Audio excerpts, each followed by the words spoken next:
안녕하세요. 경제 읽어주는 남자 김호석입니다. 반갑습니다.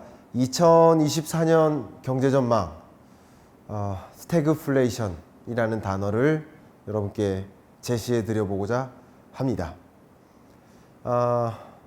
영국이든 미국이든 소위 말하는 선진국들이 정말 많은 노동자들이 이렇게 표지, 판넬을 들고 시위하고 있습니다.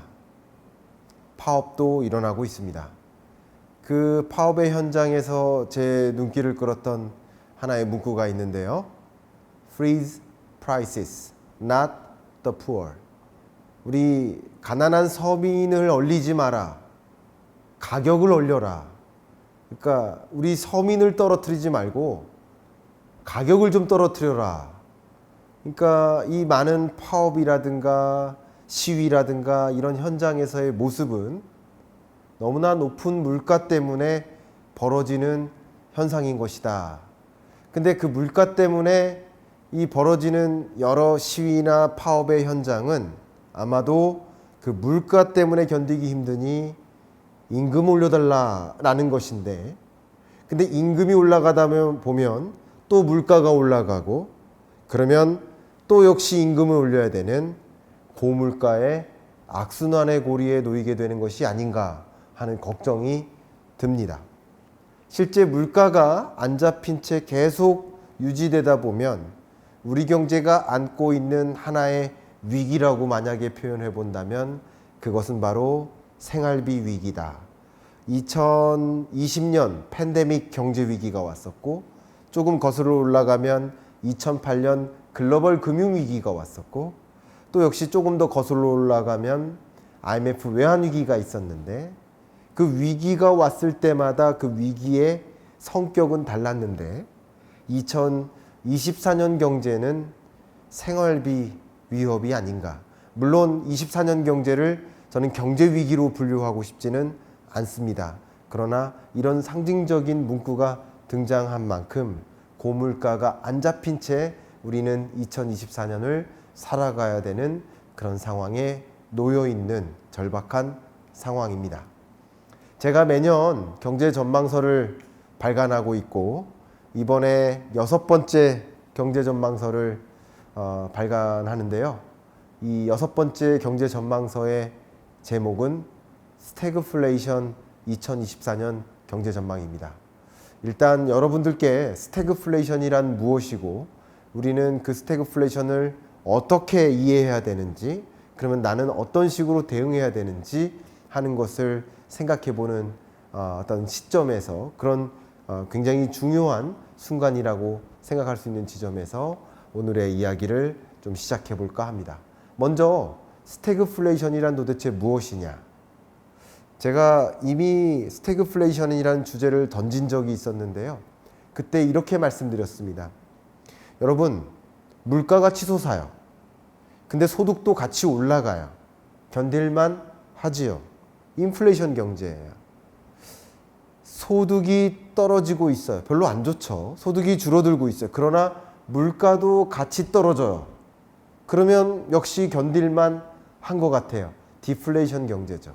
근데 안 좋은 것끼리 합하면 물가는 치솟는데 소득만 떨어져요. 그건 견딜 수 없죠. 그게 마치 스태그플레이션에 비유될 수 있겠다. 일단 말씀드린다면 리세션과 경기 침체와 고물가, 인플레이션이 같이 만나는 경제다. 통상 리세션이 찾아오면 인플레이션이 없거든요. 혹은 인플레이션이 찾아오면 리세션이 또 없거든요. 근데 안 좋은 것끼리 결합하는 경제는 정말 안 좋은 경제인 거죠. 리세션을 보여주는 가장 대표적인 잣대가 뭡니까? GDP가 줄어요. 경제 규모가 쪼그라들어요. 혹은 경제 성장률이 위축돼요. 그러니까 자연스럽게 신규 일자리가 창출이 안 되니 실업률은 올라가요. 그러면 자연스럽게 디맨드가 축소되겠죠. 수요가 축소되면 당연히 물가는 잡혀야 되는데, 또 그렇게 만들려고 금리 인상을 한 거라고 볼 수 있겠는데, 그럼에도 불구하고 이 고물가를 못 잡는 상황, 이런 상황이 바로 스태그플레이션이다 라고 정의해 드릴 수 있을 것 같습니다. 한번 글로벌 스태그플레이션인지 또 한국의 스태그플레이션이 오는 건지 여러분께 스태그플레이션이라는 관점에서 하나하나 설명드려 볼까 합니다. 주요국별 근원물가 상승률 추이를 보시면요. 미국, 유로존, 일본 할 것 없이 근원물가의 추이가 아직 안 잡힌 채 2%라는 기준선을 훨씬 상회한 채 끈적끈적하게 안 잡히고 있는 모습이다. 23년 하반기는 더군다나 물가 불안 요소들이 굉장히 많이 상존하고 있다. 국제 유가 상승이라든가 또 제가 계속 강조했었던 파업을 중심으로 한 임금 인상 이런 문제가 또 있고요. 또 한 가지는 엘니뇨, 슈퍼 엘니뇨가 찾아와서 식료품 수급이 부족해서 그죠? 식료품 가격이 오를 수 있는 여러 물가 불안 요소들이 여전히 상존하는 지금의 모습인 거예요. 그런데 끈적끈적하게 물가가 안 잡히고 있으니 24년에는 이 물가라는 숙제를 채 해결하지 못한 채 24년을 만나는 거예요. 오늘 숙제는 다 하고 내일 하루가 시작돼서 또 내일에 받아들 숙제를 또 해결해야 되는데 오늘 숙제도 해결하지 못한 채 24년에 진입하고 24년은 또 그 나름대로의 숙제가 있을 텐데 여간 빡빡할 수가 없겠죠.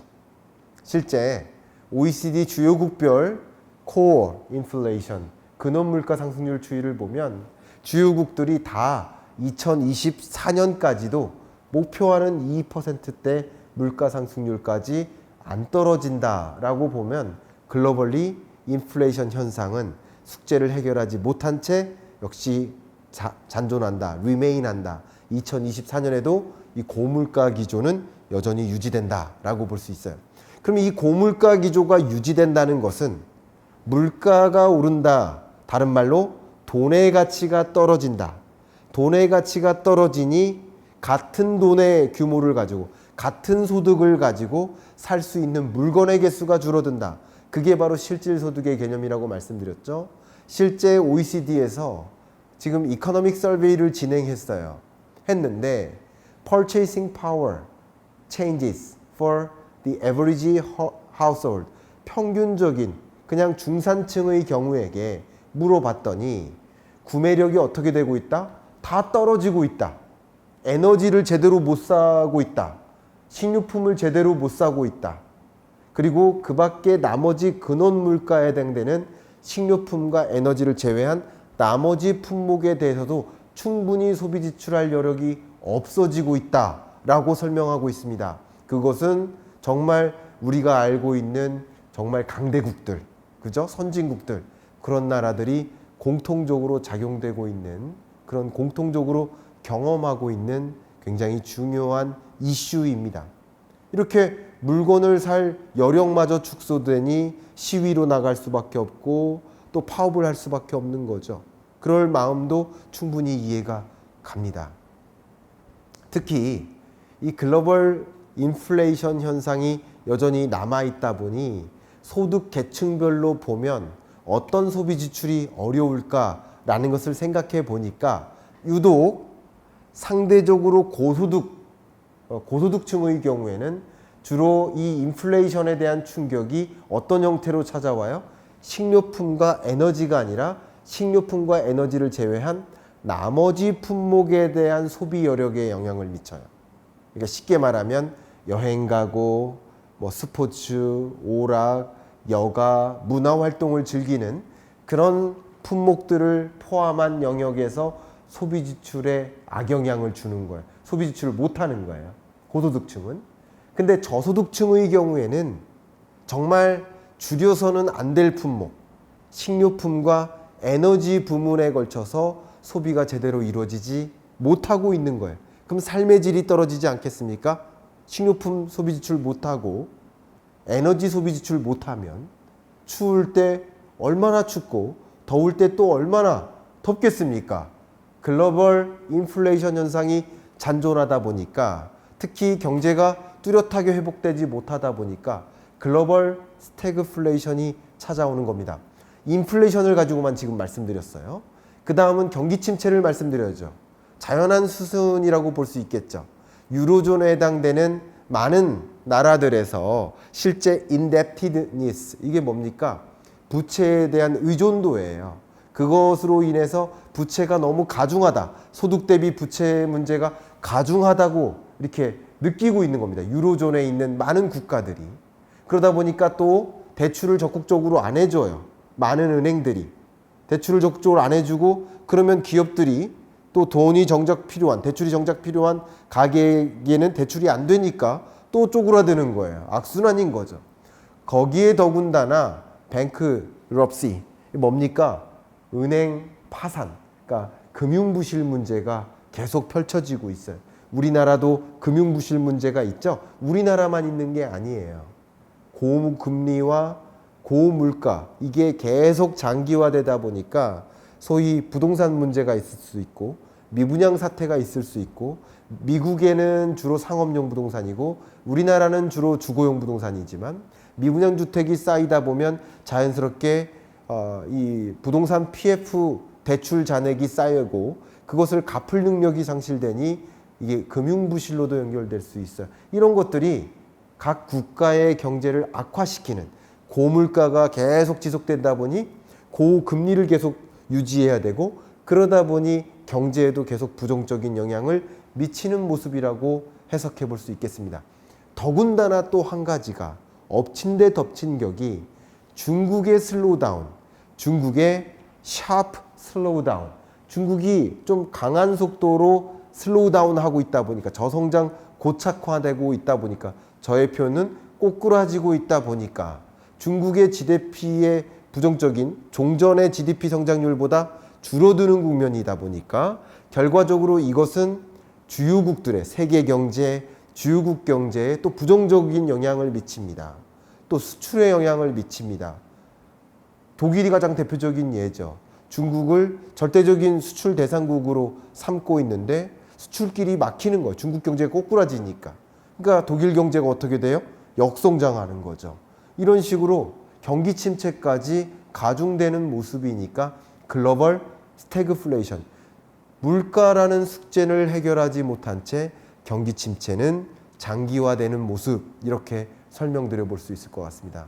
말씀드린 것처럼 그래프 하나로만 표현해 본다면, 얼마 전 9월 달에 발표된 OECD의 경제전망 보고서에 따르면 OECD는 보시는 것처럼 잠재 성장률이 대략 3%대 후반이라고 한다면 22년, 23년, 24년 세계 경제 성장률은 그 잠재 성장률을 밑도는 경제, 밑돌면 경기 침체라고 볼 수 있고, 경기 침체가 더 장기화되는, 더 움푹 패이게 되는 그런 모습. 경제 위기와 경기 침체는 다르고 2020년 경제 위기와는 다르지만 점점점 L자로 꺾여 들어가는 글로벌 경기 침체, 결국 고물가 경기 침체가 같이 만나는 글로벌 스태그플레이션이라고 정의 내릴 수 있을 것 같습니다. 이제 좀 한국 경제로 넘어가 볼게요. 한국 경제 같은 경우도 소비자 물가 상승률 전망치를 제가 제시해 드렸는데요. 소비자 물가 상승률 전망치에 따르면 보시는 것처럼 소비자 물가 상승률은 2024년에도 2%라는 목표 물가에 부합하지 못해요. 여전히 그 수준에는 못 이루어요. 그러니까 고물가 기조가 유지된다. 물가 상승률이 떨어지는 것이지 물가는 여전히 치솟고 있는 것이다. 쉽게 말하면 2021년에 가격이 100원이에요. 근데 2022년 하반기에 5.6%나 올라요. 그리고 23년 하반기에 거기서 3.1%가 또 올라요. 그리고 24년 하반기에는 2.4%가 또 오르는 겁니다. 결국 물가 상승률을 다 더하면 물건의 가격은 계속 오르는 거죠. 그러니까 여러분들의 체감하는 그 물가는 더더욱이나 가혹할 수밖에 없으시겠다. 걱정이 되지만 있는 그대로 말씀드리겠습니다. 23년 경제가 녹록치 않았습니다. 3년 상반기 0.9%, 하반기 1.7%, 상반기보다만 나은 흐름이고 하반기도 녹록치 않은 경제인데 상반기, 24년 상반기와 24년 하반기 들어서 역시 23년보다만 나은 수준인 것이지 24년 역시 상하반기 모두 2% 수준의 잠재 성장률을 채 밑도는 경제, 우리 한국 경제는 23년부터 시작된 경기 침체가 더 장기화될 것 같다, 이렇게 전망을 할 수 있겠습니다.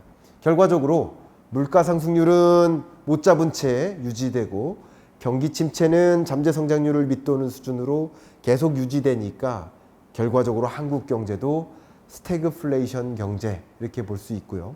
정확히 스태그플레이션은 23년 상반기부터 정의 내려질 수 있지 않을까. 스태그플레이션에 우리는 처해서 이 스태그플레이션이라는 늪에 빠져 있는 모습이다, 이렇게 정의 내리고 싶습니다. 앞서 말씀드렸던 것처럼 가계의 처분 가능 소득은 보시는 것처럼 명목 소득은 크게 줄지 않아요. 근데 이 명목 소득을 실질 소득으로 전환하면 격차가 벌어지면서 줄죠. 그러니까 통장에 찍히는 소득, 명목 소득은 그닥 줄지 않는데 그 소득을 가지고 살 수 있는 물건의 개수가 줄어든다. 실질 소득은 가혹하게 떨어지고 있는 겁니다. 실질 소득이 떨어질 뿐만 아니라 보시는 것처럼 명목 소득 자체도 23년 1분기보다 2분기에 떨어졌고 근래 들어 가장 낮은 수준임을 여러분 확인해 보시면 정말 우리 경제는, 우리 경제 주체들이 가난해지고 있다라는 것을 체감하실 수 있는 근거가 될 것입니다. 당연히 이 처분 가능 소득이 줄어들고 있기 때문에 실질 소비도 줄어들 수 있죠. 실질 소비가 줄어들면 자연스럽게 우리의 삶의 질이 떨어지는, 먹고 싶은 거 못 먹고 또 놀고 싶은 거 못 노는 삶의 질이 떨어지는 경제, 스태그플레이션 경제는 이렇게 녹록치 않은 경제, 어려운 경제라고 볼 수 있겠습니다. 소비자 심리지수를 확인해 보면요, 나름 최근 들어 반등하는 것 같았어요. 이제 조금 경제가 회복되는 거 아닌가, 또 리오프닝 기대되는데 이랬다가 다시 좀 주춤해지는 모습이고요. 기업 경기는 계속 기준선이죠. 기준선을 밑돈 채 유지되고 기준선 밑에서 그마저도 더 떨어지는 모습이 전개되고 있습니다. 이렇게 경제는 어렵고 우리 체감 경제도 어렵습니다. 정말 제가 많은 기업인들을 만나고 있는데 기업을 방문해 보면 오히려 2020년 팬데믹 때보다 더 어려운 것 같아요 라고 말씀을 많이 하세요. 사실 팬데믹 경제 위기 때는 어려운 산업이 유독 어려웠기 때문에 어렵다고 느끼지 않는 산업의 경우에는 크게 체감하지 않은 시대였어요. 근데 이게 어려움이 장기간 지속되고 고물가가 또 장기간 지속되고 또 고금리마저 장기간 지속되다 보니까 기업 입장에선 정말 어렵다라고 말씀하시는 것 같습니다. 이렇게 어려운 경제 국면, 나는 우리 이 어려운 국면을 어떻게 이겨낼까? 나는 어떤 경제 국면을 지나고 있을까? 또 나는 어느 위치에 있고 이 경제는 어떤 방향으로 흘러갈까? 라는 것을 좀 가늠해 보시고 또 2024년 경제를 먼저 들여다봄으로써 어떤 위험 요소가 분명히 있고 또 어떤 기회적인 요소도 분명히 있습니다. 그런 것을 명확히 구분하시면서 위협적인 요소를 좀 피해 나가시고 기회적인 요소를 더 포착해 나가시면서 좋은 의사결정, 현명한 의사결정, 합리적 의사결정 내리실 수 있기를 바라는 마음, 그런 마음 담아서 이번 주 경제 읽어주는 남자 마무리하겠습니다. 감사합니다.